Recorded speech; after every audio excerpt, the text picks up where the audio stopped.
Self-identity is one of the biggest determinants from getting out of bad situations. When I was at my complete rock bottom, popping Xanax, popping Ritalin, dexamphetamine, drinking lean, smoking weed, drinking alcohol, smoking cigarettes, I would sometimes be doing all those drugs in one day. I was messed up.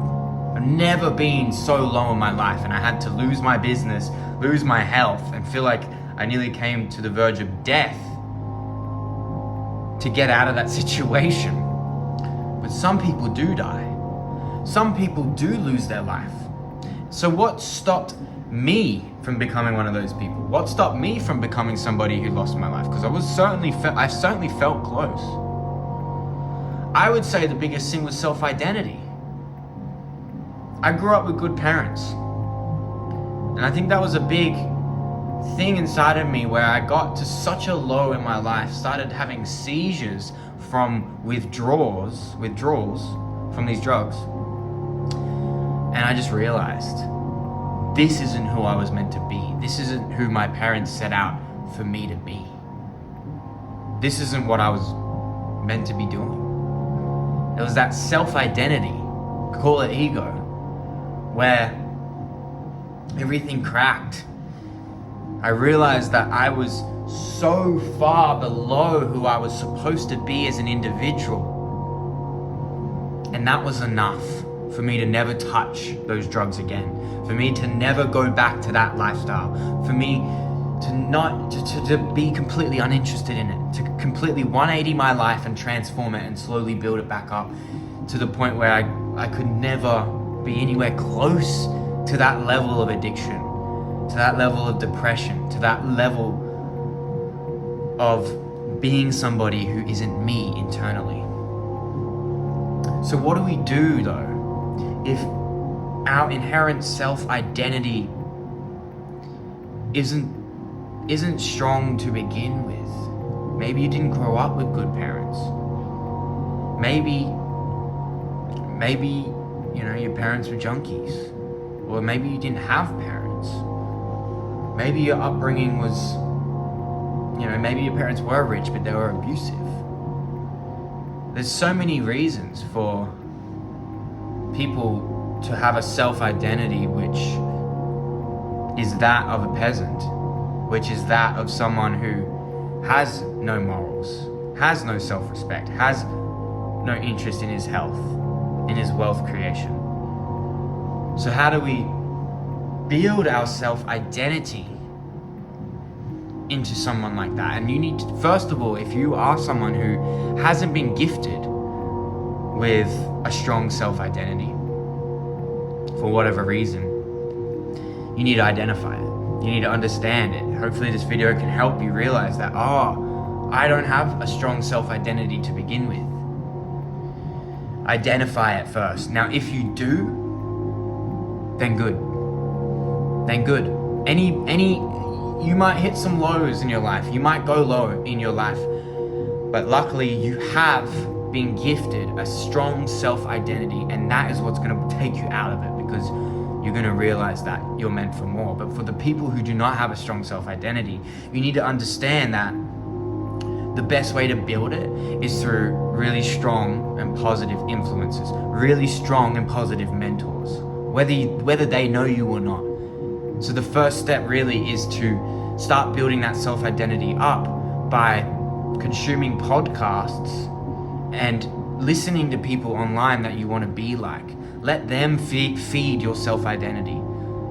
You should be out there listening to people. Now, everybody listens to different people. I'll throw up some people right now that I have helped build my self-identity, which are the people who have strongly built myself out of really tough times. When I listened to them, they gave me motivation. They gave me drive.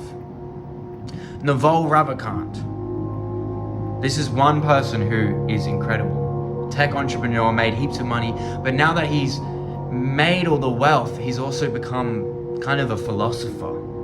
Someone who has worked on his inner happiness, on his inner peace. Incredibly inspiring to listen to. Joe Rogan's great. And we all know Joe Rogan. I've always listened to him. I don't listen to him so much anymore, but there are so many people out there, even Andrew Tate. Literally, Andrew Tate probably changed my life more than anybody. Because of the energy that he has. Because of his spirit. Because of his mentality that nothing can hurt him. And when I first started listening to him, when I was in the grips of my addiction, I began changing. I began changing because I realized that all this depression I was feeling was self-inflicted. So I had no right to be complaining about my position in life. I had no right to be upset with what's going on. It was all my fault. I caused it. It was my choice. And Andrew Tate helps you take radical self-accountability. You need that.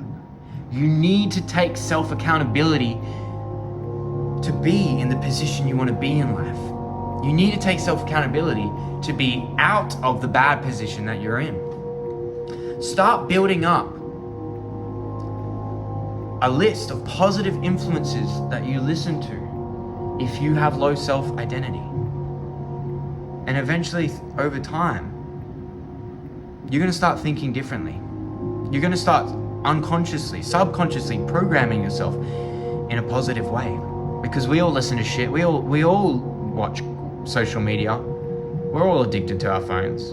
So what are you consuming every day? What are you listening to? Be real with yourself. Are you listening to shit? Are you watching TikTok dances? Are you watching bullshit comedic skits that have no real inherent value for your life? Are you listening to politics? Are you listening to all this garbage out there that doesn't feed your soul? You need to consciously program yourself. You need to consciously develop your algorithm so that even unconsciously you walk the direction towards the life you want to live. And hopefully through that unconscious direction of walking, eventually you become conscious, and then the process speeds up. And then you become the person you never imagined being, way quicker than you could even imagine possible. You didn't even think it was possible to get there. And then it just keeps going and going.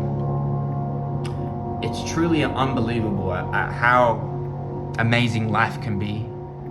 I've been at incredible lows and really high highs. And I don't really choose the high highs anymore. I like to be steady. I like to be in the middle. Even though I'm quite extreme, I'm learning how to balance out myself. I'm learning that my self-identity is at its best when I'm kind of at peace and in the middle, and I'm just grinding every day, doing my work, doing a bit of travel, sure. But I don't need those super high highs. I don't need to be geeked out on MDMA at a festival and just having the best 3 days of my life followed by the worst 3 weeks of my life. Fuck that. I feel a lot better sitting on my computer working, to be honest. I built my self-identity to this point, and you can too. I may have been gifted with it, with a better self-identity, with a stronger, with understanding that I need to become somebody, but I also built upon it. And it doesn't matter how low your self-identity is, you can build upon it. You can change it. You can change it to being higher than everybody else's. And yes, technically it is ego, but ego is not your enemy. Ego is not a bad thing. Ego can work in your favor. Ego, when healthily interacted with, can change your life and change the people you love around you's life. So it's time to get to work. You know who you should be listening to. You know who you should be becoming. You know the daily actions you should be taking. You're just not taking them. Why? Ask yourself.